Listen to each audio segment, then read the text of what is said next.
ছুটির দিনে বাজারে এসে ক্ষুব্ধ হয়েছেন ক্রেতারা।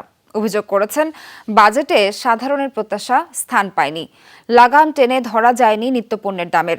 সবজি, পেঁয়াজ, আদার মোকামে অস্থিরতা অব্যাহত আছে। প্রতি কেজি পেঁয়াজের জন্য গুনতে হচ্ছে ৯০ টাকা। পণ্যের দাম কমে আসবে কিংবা বাজার নিয়ন্ত্রণের মধ্যে থাকবে, বাজেট নিয়ে সাধারণ মানুষের প্রত্যাশা এমনটাই। কিন্তু কাঁচা বাজারে এসে নিত্যপণ্যের চড়া দামে সীমিত আয়ের মানুষের হতাশা কমছে না।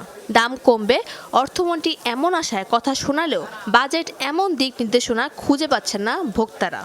আমরা সৎ পথে থেকে ইনকাম করি 30% ট্যাক্স, আর যারা চুরি করে তারা 15% ট্যাক্স দিয়ে সাদা করতেছে টাকা। এটা তো কোনো বিচার হলো না। বিচার হলো কি দিছে? কিছুই দেয় না। জনসাধারণ যেগুলো জিনিস ইউজ করে সেগুলোর আরও ট্যাক্স বাড়াইছে। বাজেট তো জনসাধারণের পক্ষে থাকার কথা, জনসাধারণের বিপক্ষে চলে গেলে সেই বাজেট তো গণমুখী বাজেট হবে না। কিন্তু আমাদের এক্সপেকটেশন গভর্নমেন্টের কাছে যে বাজেট সবে মাত্র পেশ হয়েছে, কিন্তু এগুলি রিভিশন হবে এটা আমরা আশা করি। কাঁচা বাজারে সব পণ্যের দামই ঊর্ধ্বমুখী। বেড়েছে আলু, পেঁয়াজ ও আদার দাম, সরবরাহ কমছে সবজির।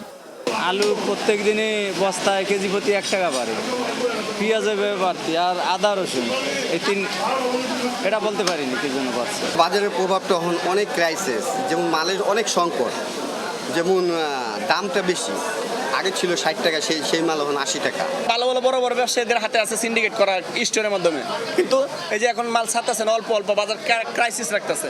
আমরা লাগবে 100 মন, এখানে দিচ্ছে 70 মন থেকে 60 মন। চড়া দামে স্থির মাছের বাজার, হেরফের হয়নি ডিমের দামেও।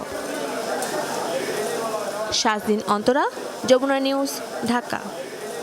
5-স্টার রেটিং প্রাপ্ত বিএলডিসি টেকনোলজির Walton super saver ceiling fan 65% পর্যন্ত বিদ্যুৎ বিল সাশ্রয় করে আপনাকে রাখে প্রশান্তিতে। ওয়ালটন ফ্যান হাওয়া বদলে দেয়।